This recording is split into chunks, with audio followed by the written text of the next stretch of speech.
This is the Ielts listening test. You will hear a number of different recordings, and you will have to answer questions on what you hear. There will be time for you to read the instructions and questions, and you will have a chance to check your work. All the recordings will be played once only. The test is in 4 parts. At the end of the test, you will be given 10 minutes to transfer your answers to the answer sheet. Now turn to Part 1.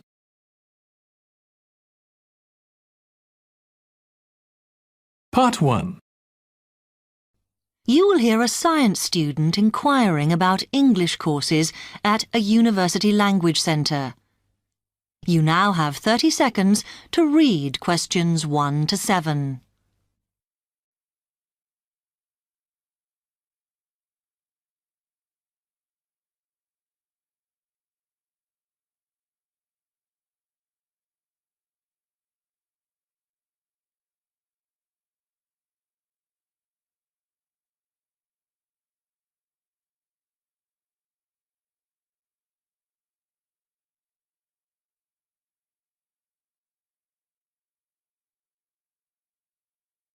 Hi, I've come to ask about the English courses you run for international students. Oh, right. I assume you're a student at the university. Yes, I've just started. Okay. Well, we've got a range of courses. It depends what you think you need and how much. Oh. We can't run everything at the same time, though. So, for example, in this first term, we are just doing a writing course. I see. That sounds quite useful. What else is there? Some of the courses only run for single terms, and we tend to focus on what students have difficulty with. That means we don't usually do speaking courses, but next term you can do listening. Oh. That'll help you with lectures and things. Our provision is all based on what the majority of our international students need. So is everything term-based? There's nothing that you run all year? Well, let's have a look. Yes, there is a class for vocabulary and grammar every term. That's for everybody, but it's split into 3 or 4 levels. And what about in the holidays? We don't do anything during the winter or spring break. Oh. But over the summer, there's just general classes because that's what most students want. A bit of everything. Mm-hmm. Okay, quite a variety then. I'll have a think about what I really need because I haven't got much time. Do you have about 20 students in each class, the same as our science seminars? We try to keep it at about 12 and certainly not more than 15. It's important for language classes. They're very different from your normal courses. Right. And how much are the classes? The rate varies depending on how many hours you attend, but you shouldn't have to pay. Usually, the department will fund you and even sort out which classes you need. Brilliant. It would be quite useful for me to have a certificate to take back to my country. Do you put us in for exams? Yes, but we don't like them to clash with your main course exams in June, so we run them in May. Oh. That leaves you time for revision. Do I have to sign up for something now? I'm not quite sure what I want. Classes haven't quite started yet, so you've got time to decide what you do. All we insist is that you sign up before week 5. That gives you about 3 weeks to decide. Okay. You now have 15 seconds to read questions 8 to 10.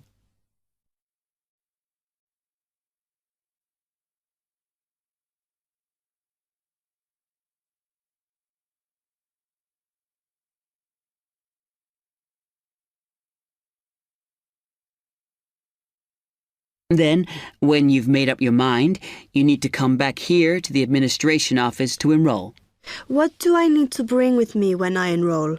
My identity card, I guess. Yes, or your passport. Uh-huh. Then you'll be given a registration form, which you'll have to show to the teacher when you have your first class. Okay. And should I ask my tutor about which classes I should do then? Yes. Then you get a note from him and give that to the desk when you register. Can I use the computers here as well? Yes. You'll be given a password when you go to your first class. So remember to bring a disk with you to save your work on, as you won't be allowed to save it on the hard drive. Okay. Will I need anything else? Dictionary? We've got loads of those here that you can borrow. But you'll need a notebook as we don't provide paper or files. Okay. Thanks. That is the end of Part 1. You now have 1 minute to check your answers to Part 1.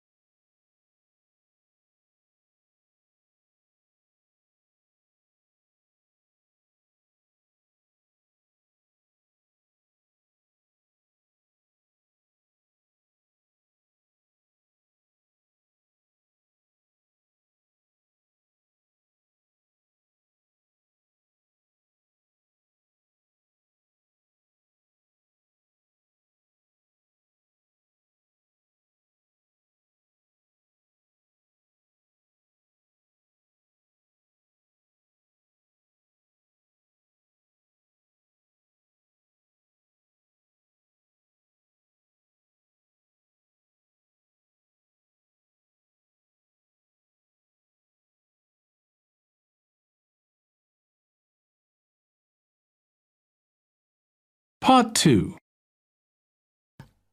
You will hear a man giving some information about transport in London.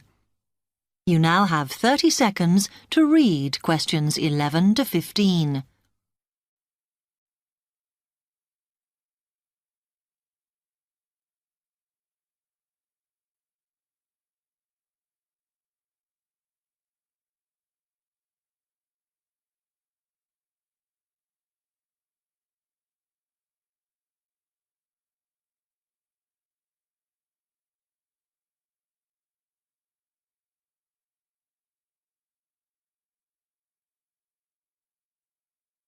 Hello, can I help you? Oh, yes.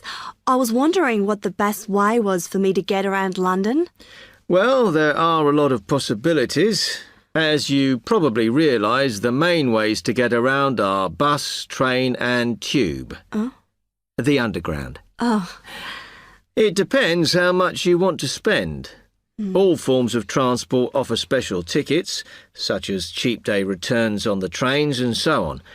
Overall, you'll spend less on the bus as it operates on a basic flat fare for each journey. But of course it may not go to where you need to travel to. The mainline trains only operate in the outlying areas, though a few cross London, whereas the tube has stations which are placed in central areas of the city, close to the main sites and shops. Obviously there are more bus stops, but you will probably have to change buses to get where you want, which can be inconvenient. You will find that the buses are mainly in the central areas, but some tube lines go quite a long way out of London, so you could use this for longer journeys. Having said that, the tubes do get very crowded, so you should use the train if you want to sit down. It does depend where you're travelling to. Well, I'm living on the outskirts, but I have to travel into London to college every day, and then around London when I'm here. OK, so time is going to be an issue for you. The tube should be fast crossing London, but quite honestly, there are so many delays that it's not very efficient. Again, the train has fewer stops, so is probably your quickest option to get to and from college. Of course, which service you use might depend on how frequent it is. I mean, the trains might only be every 20 minutes or whatever, but a timetable is published to save you hanging around. There are a lot of tube trains at busy times of day, but fewer at other times. Whereas the buses run every 5 minutes through most of the day, and there are night buses. But you'll need to check out your route first. You now have 30 seconds to read questions 16 to 20.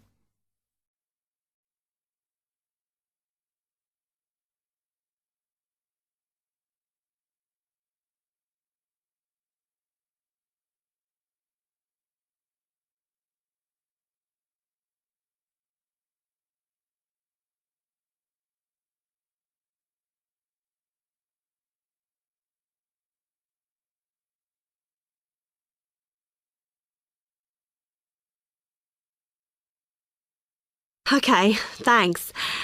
How can I get from here to Hackney then? Right, well, you can choose. We're here at the information office, OK?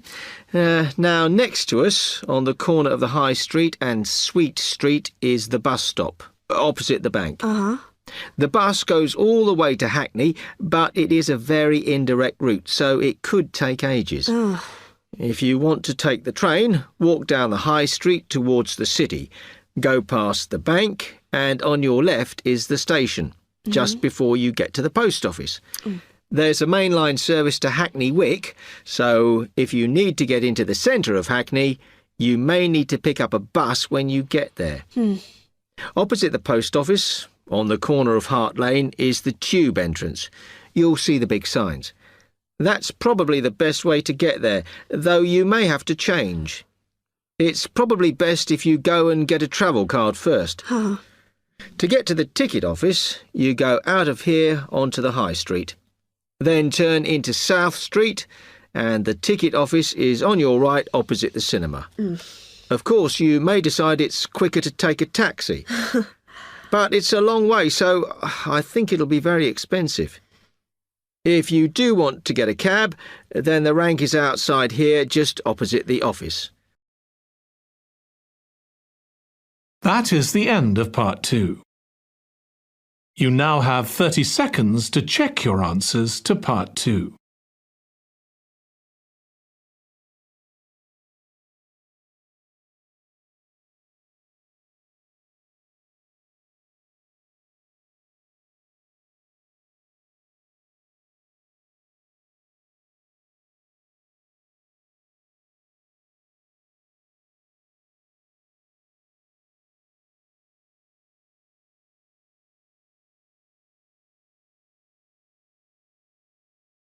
Part 3. You will hear 2 medical students, Caitlin and Hideki, discussing options for courses.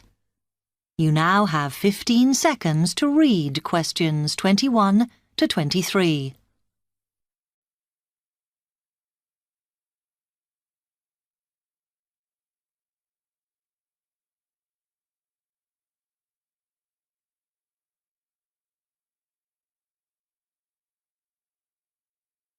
Hi, Hideki. How are you? Fine. I'm glad I bumped into you. Have you got 5 minutes to sit down and discuss our extra course options for next term? Yeah, sure. You mean the support courses for our modules? Yes. We've got 3 choices, and I'm not sure which would be best for us to do. Let's have a look. Yeah, we could do science and ethics. Sounds quite interesting. Yes, but I think we should be thinking what we get out of each course. So, science and ethics, there's a lot of reading and research to do. And I don't think it comes up in the exams, does it? I'm not sure. Oh, I see we have to do assignments and we get our score from that. But what it would do is to force us to get better at doing essays and reports. You know, organizing them and using the right kind of language. Might be worthwhile. Yeah, you're right. An alternative is the pharmacology prelim course. Oh. I think it's in case we want to go on to transfer to pharmacology at the end of the year, because lots of students do. So it depends what we want to do in the future. But apparently, they send you off to find out about various companies and the differences between their products. It would give you lots of practice in investigative studies and analysis. I think I'd quite enjoy that. Yes, I see your point. Then the other option is reporting test results. Sounds a bit boring. Not sure why they have a separate course just for that. Well, I could certainly do with some help in that. Because if you go out into industry, that's what you'll spend most of your time doing. So it's got a very practical application. I think I'm going to go for pharmacology. Me too. You now have 30 seconds to read questions 24 to 30.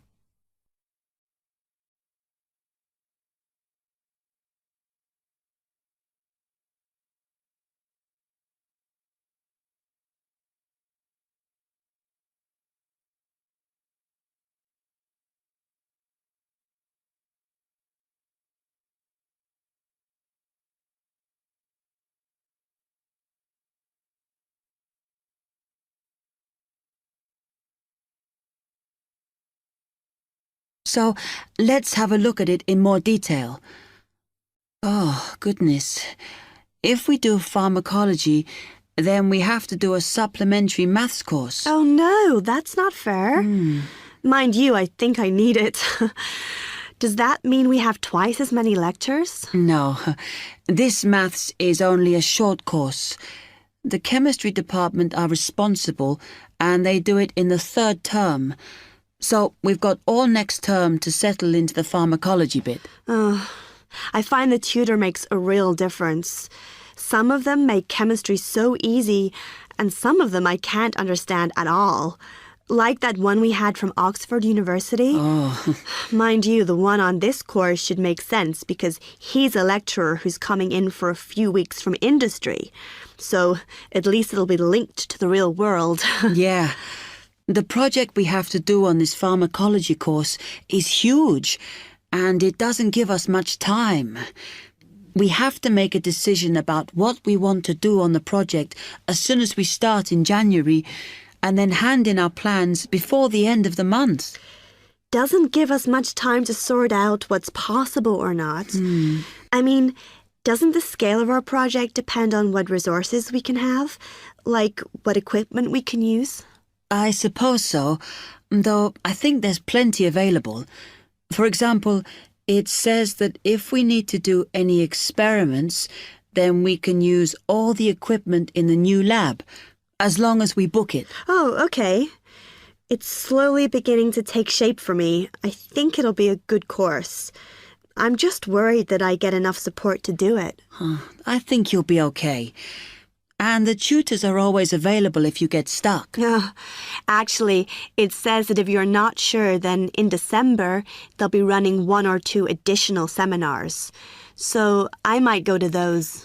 Actually, what's quite interesting is that at the end of the course, when our project is completed, then we have to do a presentation on it. Oh. I think that's quite good practice. A bit scary, though. Well, it shouldn't be too bad, as they say that we can do it in pairs. Spread the load, as it were. Good. I have done presentations before, but I'm always very nervous. And is the presentation what we're assessed on, then? Let me look. It says that we have an interview and we get a mark for the whole course depending on how well we do in that. Oh, right. Okay, so That is the end of part 3. You now have 30 seconds to check your answers to part 3.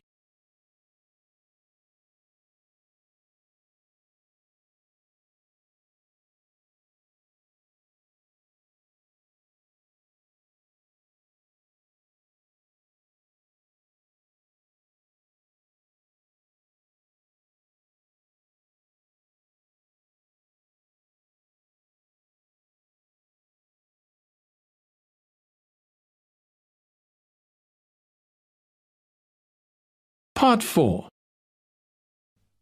You will hear part of a lecture on cities of the future. You now have 30 seconds to read questions 31 to 40.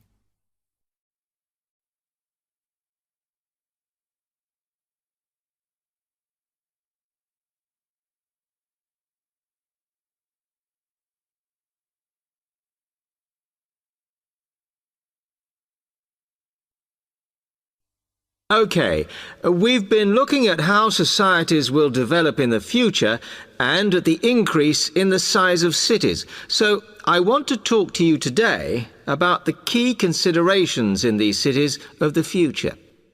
There are 3 key elements I want to look at, and these are the new features they will have, issues of size, and the main problems to be considered. First of all, individual transportation will be a big factor in these new megacities as public transport becomes unmanageable. There'll be a huge rise in the use of segways, which are personal transporters like motorized scooters. As a result, and partly also to reduce pollution, roads will be altered so that they are narrower and will take up less of a city's space than they do currently. Naturally, this is a major change to the infrastructure, and something that may hinder it is the huge amount of investment it will require. The next thing is, what is going to happen to the commercial areas? We do not want these to become even larger concrete jungles than they are at present, so we have to look at design. And current designs for city development include building gardens on the roofs of these buildings to make a more pleasant environment for workers. And you may think that these areas will expand to cope with increased commercial activity. In fact, the prediction is that they will cover 1/5 of the area that they do at present as we build upwards. The exception to this is shopping centres, which we predict will expand with more and more temperature-controlled malls. What may cause difficulties is that the superstores will be confined to the outer edges of the city, as they will be too big to fit into the new malls. Then, of course, there are the residential areas, and these will undergo their own changes. One particular development will be houses which are built from glass, as innovations in this material allow it to provide light without causing problems with temperature inside a building. The residential areas will not be allowed to expand without limit, as happens in some areas at present, and their size will be restricted to a population of 15,000. One issue, which has yet to be resolved, and I'm not sure it ever will be, is how we manage to house older residents. They will be increasing in numbers as time goes on. Finally, how will these cities live? We know we have limited energy sources, so what will we do? Well, something currently in development, which will be a feature, is that waste is going to become an energy source. For example, to provide gas in homes. Also, as new technology and systems are developed, we will find that energy plants will become smaller. Another energy source we could use, but one which raises issues of having enough space and too much noise, is wind farms. Because of the problems, I'm not convinced these will be the grand solution to our energy problems that we thought they were going to be.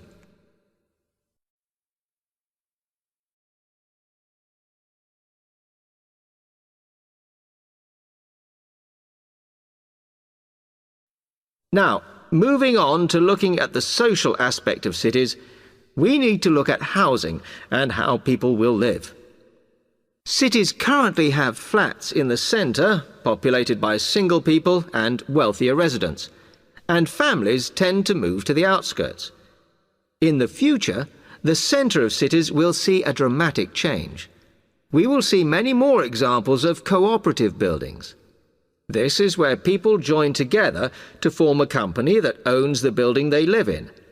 And despite continuing shortages, there will also be a rise in the provision of retirement homes in city centres, so that the elderly can have easy access to hospitals and shops. Recently, we have seen a levelling off in the growth of private housing, and I think that will not change. But we are likely to see more social housing, as far fewer people will be able to afford to own their own homes. OK, now, if anybody has any... That is the end of Part 4. You now have 1 minute to check your answers to Part 4. That is the end of the listening test. In the Ielts test, you would now have 10 minutes to transfer your answers to the answer sheet.